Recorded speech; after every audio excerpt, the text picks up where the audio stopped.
All right, non-vented rotors made of solid metal are best for larger, heavier cars and light trucks. Right? That's false. That's false. That's false. That's what we were talking about before. This is a vented rotor right here. That's a vented rotor, right? All right, you got that. Now the next one is talking about the caliper. All right, let me aim my camera. Let me aim my camera down here. Huh? Let me aim it. I'm gonna aim the camera where I can see. I'm gonna aim the camera where I can see my brake rotor. All right, now this is what you got here. Now watch. This is the caliper. Everybody knows what the caliper is. You guys have probably done this before. As a matter of fact, most of the people that will watch this video have done this before. But these bolts right here will not be finger loose on the car, and they're special bolts. They're special bolts. That's one of them bolts. Huh? Aaron Carter dude from Yes. Well, actually, yeah, he broke that off, and so did this bolt right here, the one that holds the banjo fitting for to carry the brake fluid in. Jeremy broke that one, and those were hard to get, believe it or not. But anyway, that caliper comes off like that. See that? Now you can loosen just one side of that caliper and let it swing down. And do that if you want to do it real quick. And obviously, here are your brake pads, right here. And you can put them on backwards. You can put them on backwards if you don't have good sense. There's a brake pad like that. That's how that works. So this is the caliper housing. Now, if you're going to replace the rotor on this unit here, these little anti-rattle items, they got to be out. These brakes here came off of a Toyota Corolla. All right, now the bearing is in here, obviously, but you're going to pull this other assembly off, this cage right here around the outside. It has to come off with these two bolts here. Now, one of the things that happens sometimes is if people are just used to pulling these off, and they're not used to pulling those off, if they have to pull this off to pull the caliper and machine it or whatever, they'll put these back in and forget to tighten those. And that is not a good plan. I've seen that happen here. And it's really embarrassing when they do that, though. But anyway, that's a vented rotor. And like I say, it's the Toyota Corolla part. All right. This goes on the floor, the glove comes off, and it's time to finish the test. When replacing a glazed rotor, service only the side of the vehicle that's affected. Glazed rotor? Yeah, you're going to do both sides, right? Yeah, I would. All right. When using a micrometer, you only need to measure the thickness of the rotor in one place. You're really supposed to measure it in several places. And everybody knows how to read a mic. Is there anybody that doesn't know how to read a mic? Anybody that doesn't know how to read a mic? I don't think I know. Come on. Where's the mic? Oh, yeah. You know how to read a mic. You got a line here. The abbreviation for me. This right here, you got that, you got that, you got that, you got that. And this right here is 0, and this right here is 100 thousandths. Right? You're going to break this, you're breaking an inch down into thousandths, right? All right, then you got a thimble that turns, and it's got lines on it. Numbers 2. And whatever one you start on there, this actually, if you make one full turn of this thimble, it's going to, it's going to be 25. This one 24, that's going to be 25. So if you can see that one, but you can't see that one, you're between 25 and 50. Like this is going to screw this way, right? All right, when you know you're between 25 and 50, you look at which one of these lines you're on, and you say 25 plus whatever this line is. Like if you're looking at these lines, let's say that you're seeing, when you look at your mic, you're going to look at that being 0, you're going to see that, you're going to see that, you're going to see that. All right, now you're between 75 and 100 thousandths. All right, and you look at this one right here, so you're actually between 13 and 14. So if I was to buzz it up there where this 13 was lined up there on my thimble, you got to remember this piece right here turns, and that piece right there is another piece that's out there, and you're measuring it taking place out here. So you're going to look at this, and if that one's lined up, 75 and 13 is what? 75, 13, 88. 88. So this right here is 88 thousandths of an inch. It's not quite 100 thousandths of an inch. That's how you basically read that. If you play with a mic a little bit, you can learn how to read it in 4 minutes. I mean, it's real simple to do. Now, the metric mics read hundredths of a millimeter. And 1 millimeter equals 40 thousandths of an inch. 10 thousandths of an inch is 25 hundredths of a millimeter. Can you remember that? Can you remember that? 0.010 equals 0.25 millimeter, and this is inch.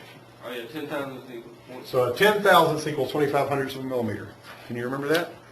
10 thousandths, okay, 4 inches equals 100 millimeters, right? The what now? 4 inches is 100 millimeters. You know, a cigarette, 100 millimeter cigarette is 4 inches long. You can remember it that way. Yeah. 4 inches is 100 millimeters. 25 millimeters is 1 inch. 25 millimeters? 25 millimeters is 1 inch. On your wrench sizes, let me ask you this. I've got let's start with 8 millimeter. 8 millimeter is equal to what size? 5/16, more or less, right? Close enough. All right, 9 millimeter. It doesn't line up perfectly with anything, but it's closer to 3/8 than anything else. What about 10 millimeter? I don't know. Nothing. 10 millimeter don't fit nothing. What about 11? So 7/16? 7/16. All right. What about 12? 9/16. No, 12 don't fit nothing. All right, then you got 13. 13 is a little bigger than a half. And 14 is a little bit smaller than a 9/16. So if you've got a 9/16 is trying to round off on you, you can shove a 14 millimeter on it. A lot of times you can break it loose. Of course, if you do like Brandon, you put one on there that's a 13. When it's a half, you start rounding it off, and you put a 12-point half, and you finish rounding it off, and it makes it totally round. Thanks, Brandon. Appreciate it. But, all right, if you keep going up, all right, we went up. Where did we stop? 13, 14, 15 equals what? Close to 5/8. Nothing. It's actually smaller. 5/8 is the same as a 16. 5/8. All right. 17. 11/16. A little smaller than 11/16, right? Okay. 18. Don't line up with the dead gum thing. Okay. 19. Real close to what? 3/4. Oh, 3/4, yeah. And then 20 don't line up with anything. 21 is really close to a 13/16. 22 is real close to a 7/8. You see where I'm going with that? And 25 is real close to an inch. So you can kind of think about that. Whenever I started having to use, my dad had a Volkswagen shop, and I cut my teeth on metric tools. And my dad would use just any kind of tool back and forth. I mean, he had 9/16, he had metric, he had everything. And I learned from my dad when I was a little bitty fella which ones would cross over. You know, because my dad was one of them close enough is good enough kind of guys, you know. You know what I'm saying? Some people are super exact. You know, they won't. Some people you would not find them. You wouldn't catch them. You know, with a gun to their head, taking a 17 millimeter and putting it on 11/16 or vice versa, right? Yeah. I mean, I'm a sort of a pragmatic kind of a guy. I'm going to grab whatever wrench I got that's going to turn this sucker. I don't know, somebody else might have had different experiences, but I've never rounded anything off. In other words, I've never put an 11/16 on something that was 17 millimeter and rounded it off. But usually it'll make it off there. And 16 millimeter and 5/8 is all going close. You can't tell them apart. And all that. But anyway, I guess I digressed from. I'm sorry about that. But so you're actually supposed to measure the thickness of the rotor in several places because you're concerned about rotor parallelism. You want both sides of them to be perfectly parallel, and you don't want any of this like that. But if you measure them, you're going to make sure that they're not going to. After you machine them, you need to make sure they're not too thin.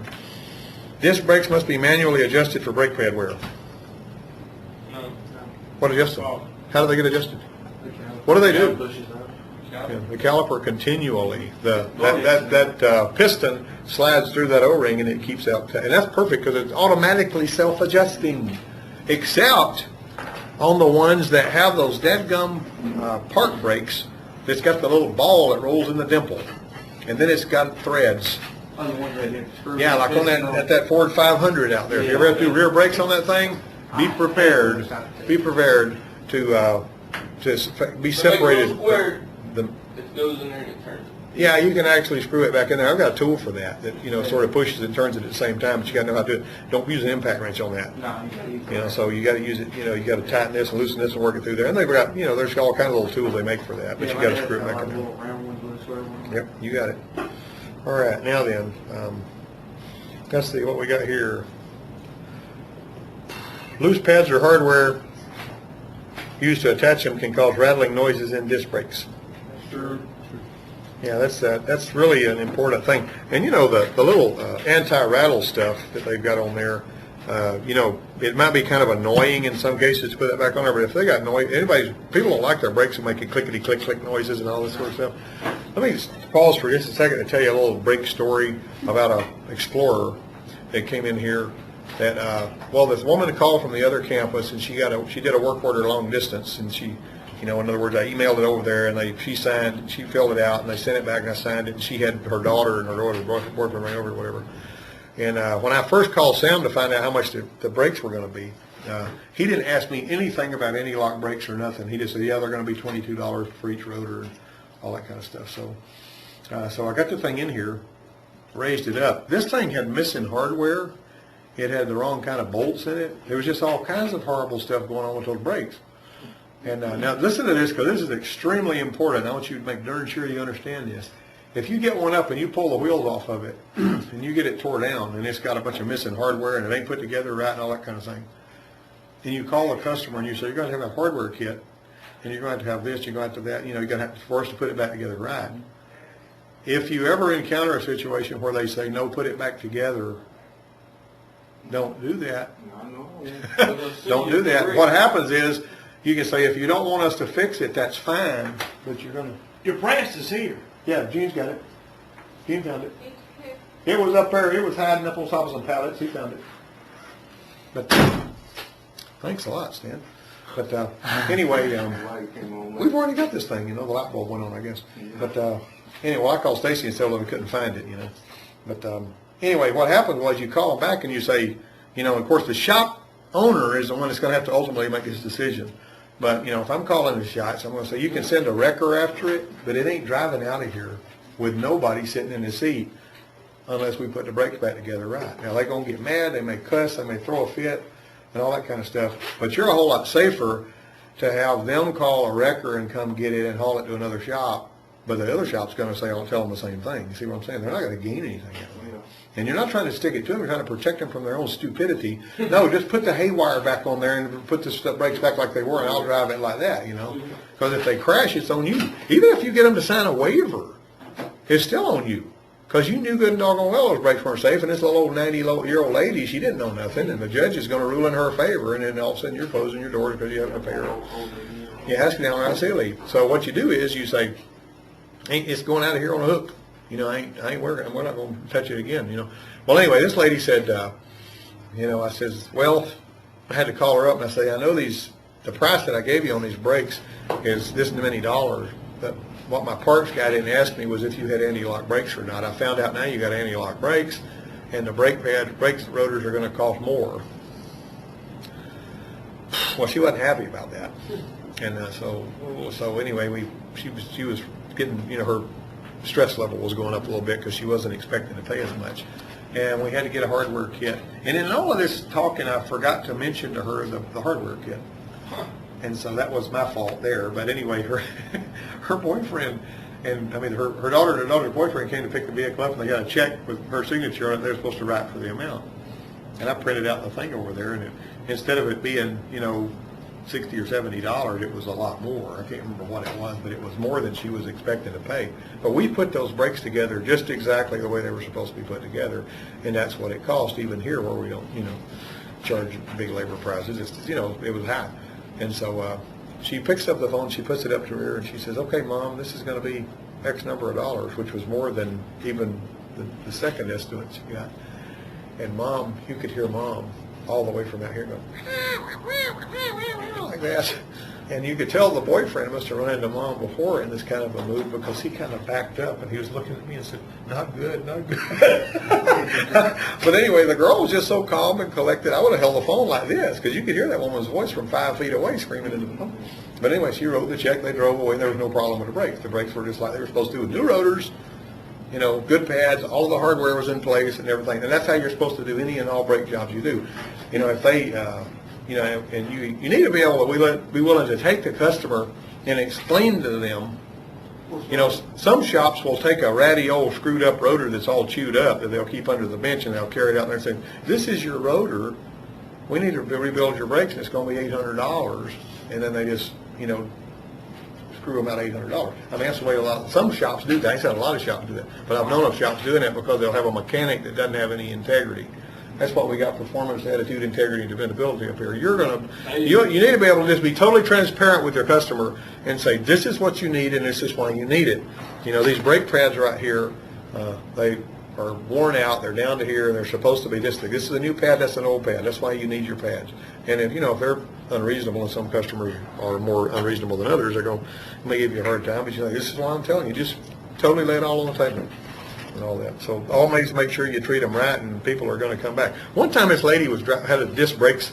She comes in there when I was working at the Mazda dealership. She comes in the Mazda dealership on a Mazda GLC, and it was back in the early 80s, and she had parked that thing apparently and gone on a trip. It was nearly a brand new car. She parked it, went on a trip, and the place where these brake rotors, she must have run through a puddle, and the place where the brake rotors were resting against the brake pads were resting against the rotors, it had rusted the rotor. All right, so she was driving it. She says, my brakes don't feel right. And so when she drove it, I drove it and I felt it, you know, it wasn't really a pulsation like you usually feel when you got thick and thin rotors. It felt weird. It was like, ooh, you know. And so I pulled the brake pads off. I pulled the wheels off, and I looked, and here's this rusty spot that's shaped just like a pad. And that's all it was, just a little rusty spot.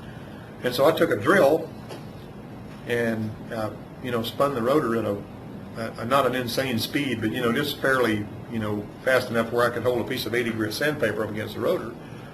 And the service manager came over and said, what the hell are you doing? And I said, I'm trying to save this lady some money. She doesn't need anything except his rust cleaned off these rotors. He told me, she ain't making us no money. You know, so he was wanting to put new rotors on there and all that kind of stuff. But she didn't need that. You know, there was nothing wrong with her brakes. I cleaned that rust off of there, and I drove it again. It's as smooth as silk. And so she came up there, and she was ready to pull her wallet out and pay $150, $100, or $200, and she had a $20 repair bill. And she was pleasantly surprised. I didn't expect this from a dealership. You see where I'm going with that? I mean, if you go to a dealership, this one guy came in, and this one guy came over there to the Ford place one time, and he had just got his peanut crop in, and he signed a check, and he passed it to the cashier and had her attach it to his work order, and he says, my truck is skipping. Whatever's wrong with it, fix it. Imagine that. You're going to go to a car dealership and sign the bottom line and hand them your check and say, whatever's wrong with my, you know, whatever's making my truck.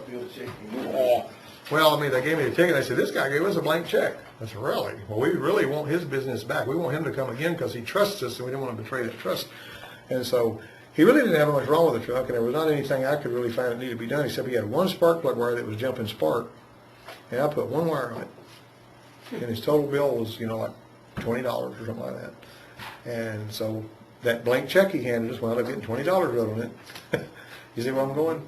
I mean, you can take them to the cleaners and make a lot of money a time or two, but after a while, and word gets around, don't take your car over there because he charged me X number of $100, and I wound up with the same price. You know, like that little gal the other day on her Volkswagen took it to that shop, and they charged her $200 to fix his stalling problem, and it was still stalling when she left. So they took $200 of her money. Yeah. That place, I mean, what's the point in that? I mean, I can look somebody in the eye, you know. If it gives trouble, you come back, and we'll, you know, whatever. Anyway, that's what we're trying to do here. Okay, yeah, well, you know, you can be dumb. An on-car brake lathe allows you to machine a rotor while it's still on a vehicle. What? An on-car brake lathe allows you to machine a rotor while it's still on a vehicle. Never heard of that. We got one. As a matter of fact, most of the places now that do front-wheel drive cars have got an on-car brake lathe. Really nice, expensive ones. The one we've got is basically, believe it or not, the one we've got is the one that Honda was using, I think, at their dealerships. And I don't really like it. I like the way it cuts the rotors, but I don't like the part of it that turns the rotor for you. So I don't use that part, but we bolt this thing on here, and I'll show you how to do it. We put this thing on here, and it actually machines the rotors on the car. While you're driving the car, you know, you got it in gear, woo, and it'll, and it's electric. You hook it up, it's got little cutting bits, and it'll cut those rotors right where they're at. And it is, and it also makes for a nice smooth cut. And okay, make sure the master cylinder reservoir is full of brake fluid before removing the calipers. True or false? No. Why would you not do that? No, never mind. So it spray out when you compress the caliper. When you squeeze the calipers back up in there, it runs the master cylinder over and fluid goes all over the place. Now that's not the kiss of death, but you really need to draw a little fluid out. You know what I'm saying? Because a lot of times they go, poof, it may pop the doggone master cylinder cap off. You go hunting the doggone thing. You got to call the parts house, going to bring one from the help board or something. So you make darn sure you pull a little fluid out. You know, just siphon it out or whatever. So the actually, you know, we talked about this a little bit before. How somebody will have a red brake light on first thing in the morning, and then they'll drive a couple of miles down the road and it goes off. And this happens every single day. They're starting to get a little low on brake fluid. And if anybody said my red brake light's on, the first thing you do is look at the master cylinder and see if it's low on brake fluid on all the new cars. Because they're going to be, as these calipers fill up with that piston extends farther and farther out, and it fills up with fluid. The fluid that's going in there behind it is going to make that happen. All right. So after the new disc brake components have been installed, the driver should avoid hard stops for 100 to 200 miles. Oh my God. That's actually true. Are you serious? Yeah. I'll tell you something else too. We're going to hear about that when we watch this video in a minute. And this video is something we've got to watch because it's really, really good. There is you're supposed to season those brake pads when you put rotors on there if you do it the right way. And there's a 30-30-30 rule. And this guy on this video is going to talk about that. You ever heard of the 30-30-30 rule? You know, 30 stops from 30 miles an hour with 30-second cool down in between. It takes about 15 minutes to do it. 30 stops from 30 miles an hour with 30-second cool down in between each one. So 30, you know, and when you do that, and a lot of these new pads, these new brake pads will be stinking and smoking and, you know, whenever, and you'll think something's bad wrong with them, but it's when that pad starts to season, that rosin cooks out. It's just weird how that does that. Didn't used to see that a lot, but nowadays the pads that they got, a lot of times you'll see them stinking and smoking. All wear indicators are connected to the metal part of the disc pad. Not necessarily. Some of them have actually got a wire that's not touching the metal part of the pad, but it's going in here just past, you know, it's mounted actually in the friction material. And whenever it's got a light on the dash, and when the brake pad wears down to the point where that wire starts touching ground on that rotor, it'll light that light, you know, so you tell your disc pad to wear out. Some cars have that. You know, I can't think of a car right now, but I know I worked on them that did. You know what I'm saying? You'll get the disc rotors that's got a wire coming off the pad. I'm sorry, you'll get disc brake pads like that. The four major parts of a disc brake system are mounting brackets, calipers, rotors, and drum, pistons, master cylinder, brake pads, and rotors, mounting brackets, calipers, brake pads, and rotors, bolts, calipers, and lathe.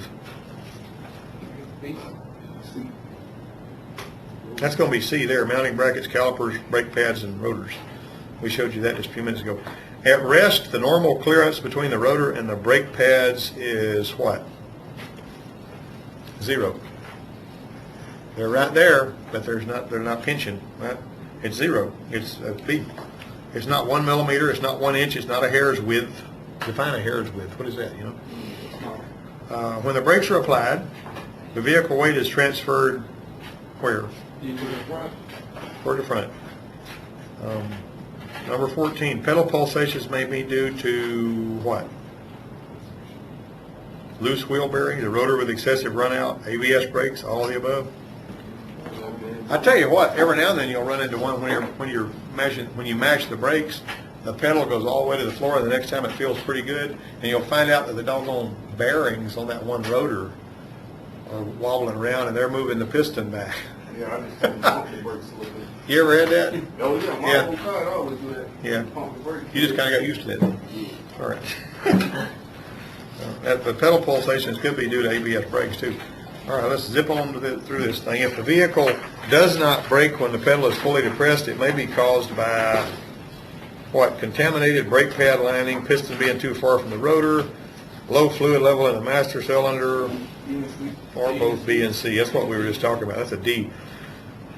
It can be the piston being too far from the rotor, and that would happen if the rotor had moved and pushed the piston back in there. And sometimes that happens when you got bearings that are, you know, that have lost every bit of their preload, and they're flopping around loose. The parts of the disc brake system that convert vehicle motion into heat are the 16 is brake pads, bumper, mounting brackets, or rotor. It's either A or D. It's going to be the B. Bumper. What are you talking about? Bumper. Yeah. gonna be no bumper, it's gonna be an A. Who can say rubber baby buggy bumpers 3 times fast? All right. People have tried that in here, and it doesn't work. All right, so you can use blank to clean disc brake parts. Oil-based solvents, clean brake fluid, both A and B, neither A or B. You gotta use clean brake fluid to clean disc brake parts? Come on, guys, you're not gonna wet your brake pads like that. All right, you gotta use neither A nor B. After removing the disc brake rotor, you should blank first. A, inspect the rotor for damage, machine the rotor, clean the rotor with brake solvent, or apply a non-directional finish. Inspect the rotor. Now, the first thing you're supposed to do after removing it is, clean the rotor with brake solvent. You're supposed to clean it up. According to the book, that's what you're supposed to do. You're supposed to make sure it's clean. Is the rotor usually dirty? No, it's not. So, that question right there, they're claiming you can't, what their claim would be is that you can't really tell on every rotor if it's damaged or not until you have properly cleaned it. Okay, so that's what they're wanting, okay? And since I'm giving you, you got to put up with me talking to get the answers to this test, which is not a bad thing necessarily. That way, when they just give the test out and everybody's on their own recognizance, I wind up with snaggletooth spreadsheets, and some people don't get their test done and they're crying in their soup because they're about to fail at the end of the semester and all that. The thing about it is I can't do this for you with worksheets. You got to get your worksheets done, you know what I mean? Ain't that right, Brandon? Yep. All right. Before removing the rotor, you should remove the what? Both A and B. Both A and B. Very good there, Tyler. I've never seen one with a cutter. The dust cap and the cotter pin. What about the Ranger? They're basically thinking in this one about rear wheel drive, that's got like the Ranger's got. You got a dust cap, cotter key, take the nut off, bearings and all that stuff. Electrical wear indicators warn the driver of excessive brake wear by turning on a warning light on the dash, making a high-pitched sound, causing a mushy feel on the brake pedal. That's not. How can you force the pedal to be mushy? And who wants a mushy one? If you want to turn on a warning light, that's a safe way to do it. 21. If the car pulls to one side during braking, the cause may be a seized caliper, a glazed rotor, pad loose in the caliper, a rotor with excessive runout. No, it's not going to make it pull. Huh? Seized caliper. What about this? What if you're driving and you mash the brake and the car pulls to the right initially when you mash the brake, but then it straightens up and starts stopping straight? On your initial stop, it tries to pull off to the right, but you keep holding the brake and it comes back to the center and stops. Why? Because The caliper's not going on now. It's sticking. What about a brake hose that's collapsed on the inside and it's keeping the pressure from getting to that right rotor? After you keep holding it, though, it eases the pressure on out there, and then see where I'm going with that? So you can run into that sometimes. All right. Well, that concludes that test.